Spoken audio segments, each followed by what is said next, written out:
Everyone, today going to show you guys how I do my vocal covers. I know there's plenty of ways to do it, but this is strictly the kind of studio-based vibe version of vocal covers. I'm going to show you my gear I suggest, how I record it, how I shoot it, how I edit it, how I upload it, the whole from start to finish, how you guys can start doing vocal covers if you're interested, or if you just want to know how I do it.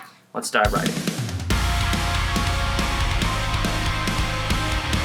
So a brief summary or overlook of my process is picking a song, tracking it, and recording it into the studio, shooting the video, editing the video, and then I upload it. So for the gear that I personally use, I'm going to leave links in the description down below. They are Amazon affiliate links, so I do make a commission if you guys end up purchasing anything. But basically, a lot of the stuff I use isn't even around anymore, so I did some research and I found products that are similar to what I use, but I also broke it down into, like, if you're a very beginner, here's some very cheap stuff that you can look at, or here's an intermediate level if you want better quality right away, or if you already have some experience and you're looking to upgrade it. I've listed a ton of products down below and also brackets on what I would suggest if you wanted to start doing vocal covers in this style. And this is just specifically how I do the kind of studio kind of look to it. But yeah, so the gear that I use is, first off, I have a computer. I think it's like a 2009, 2010 iMac that I found for like 200 bucks. It's really not that great. 2 gig of RAM when you should have like 4, if not 8 or higher. It gets the job done, and I didn't want to spend a lot of money. $250 or something. I'll open up the specs here in case you guys do want to try and find a used Mac or something. It looks like this guy is a 2008. It is a 2008 iMac, 2.4 gigahertz, Intel Core 2 Duo. I'm not a tech person, I don't know what that means. 2 gigabytes of RAM, really not that great. That's my computer. And the program that I use for the studio is Presonus Studio One. That is the software that I use. I've listed this down below too, just in case it kind of gets confusing, so you can read it in an easier format. I have my computer, and then I have the software on the computer, which is Presonus Studio One. And in the back, I'll show you this, I have a Firewire cable that comes out of the iMac and into this Presonus FireStudio interface, which is where my mic plugs into, and I'm able to record through it with just a standard XLR cable. Comes out, goes into the microphone, and then I just have like a pop filter or whatever they're called over the mic. So that's pretty much it. Computer, software, cable to the interface, XLR to the microphone, and the microphone's just on a regular, I think it's a boom stand, and pop filter over it just to kind of help with the P's instead of going it kind of clears that out a little bit. And a lot of people ask what kind of microphone I use, and it's the PPA LD1. I'm not sure who it's by, maybe PPA is the company, but this is one of those items, as mentioned earlier, that aren't around anymore. So you can't really get these guys unless they're like used or something on eBay, or maybe they're on Amazon. I couldn't find anything. Alternatives to those kind of microphones are listed below, as well as ones that are way better quality if you want to surpass the quality. This is like I think it was like 70 bucks or something. So that's what I have for the actual recording. I do have these Ailsys. I'm not sure how to pronounce these guys. Ailsys something or other. They work good for me. I really like them. They're not crazy expensive, but at the same time kind of expensive because you gotta get 2 of them, and they were like $300 each. Getting music gear is not cheap. So you will have to invest some money.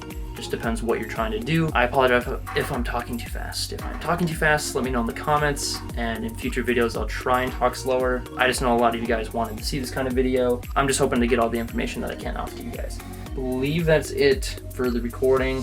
And then I just bought this, but it's a Lumix Panasonic GH5 camera. I really like it. I started shooting music videos. It screws into here. And this is actually a makeup light for my girlfriend, and she's cool enough and lets me use it. But basically, my camera just sits on there. I adjust how tall I want it, and I flip on the light. And then, luckily, this camera has a reverse thing, so I can see if I'm in the frame or not. Beforehand, this guy, which was like $200 at Target. Not a fan of it at all, but for a very beginner, this was nice because it was a little bit better quality than my iPhone. This is what I had before, but the only thing that sucked about it was I couldn't tell if I was in the shot, so sometimes I had to redo takes because I'd watch it back and hey. And I wouldn't be in the shot. So I really like my GH5 camera because of the flip screen, and I can tell if I'm in the shot right away. It saves a lot of time, and yeah. And then let's jump into my computer here, and I'll show you guys how to do everything in the computer studio end of things. So we're in my computer now. Basically down here, this is the Studio One icon. Click that. I have the same template set up for all my vocal covers. Today I'm gonna open up my Morte at Dabo by Asking Alexandria one. That's still my favorite cover that I've done. But yeah, this is pretty much what my session looks like.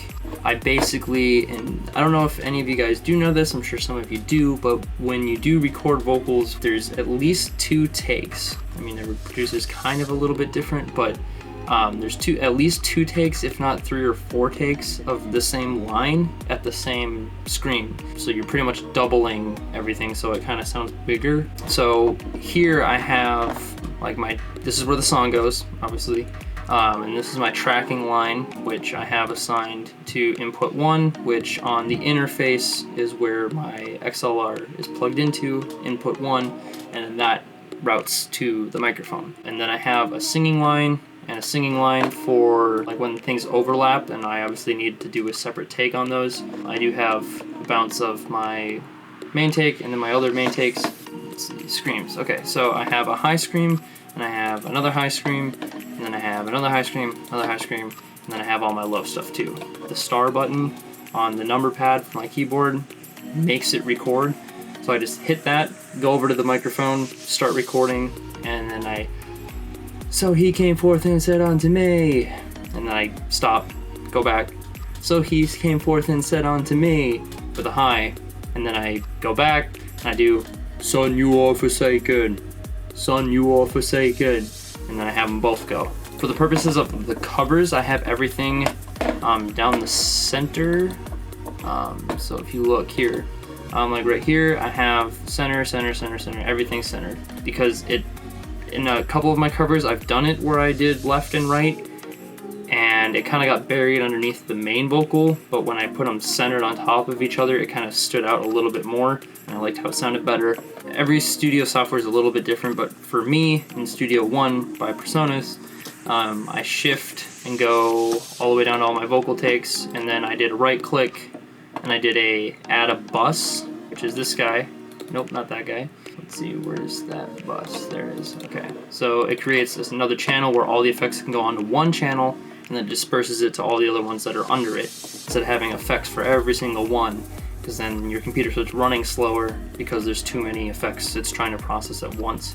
I don't know editing, mixing, producing, anything like that. This is just my basic knowledge, and it's probably very inaccurate, so if you have any tips for me, I would like to see those in the comments. But I discovered that in PodFarm, which is a guitar tone plugin that I bought, I took some effects from a guitar thing and made this, where it's the slight distortion that you put on screams, and my battery is going to die, so hopefully this does not die, my camera battery. I'm going to try and go really fast, but keep the value here.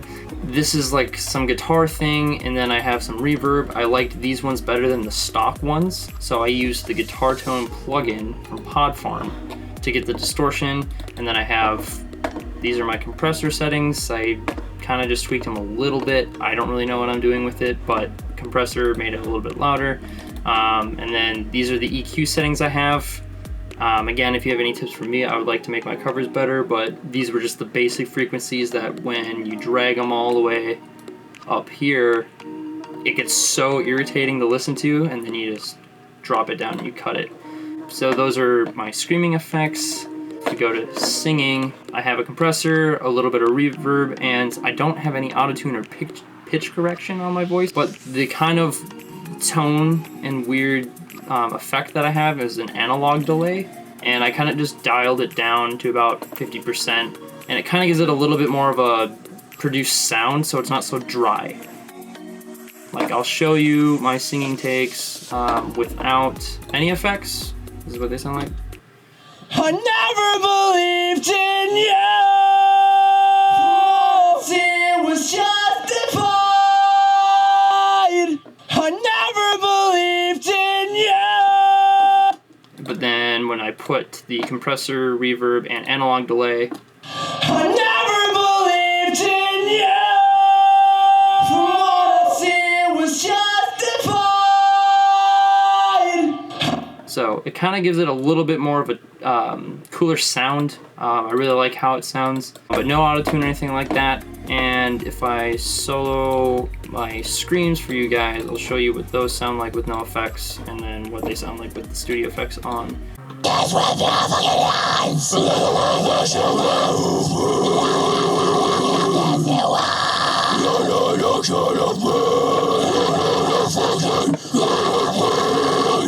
So that's my highs. I don't know, dude.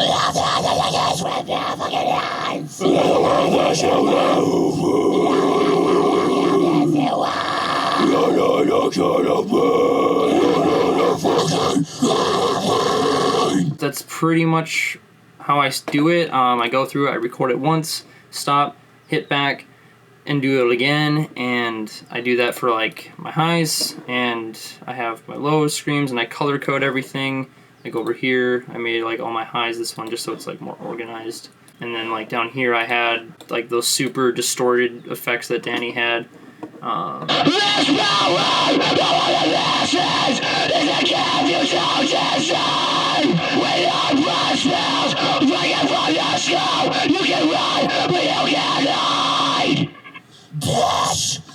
Yeah, so that's, hopefully that kind of makes sense to you guys. I just drop in the song. See, like I even turned the song way down, like -10 dB. And then I have my singing channels, all my streaming channels, but basically I go through and I track everything twice, and then I bounce the song out, which there's a shortcut to it, but export mix down, and then I'll just like go through and like Morte Adavo final or something.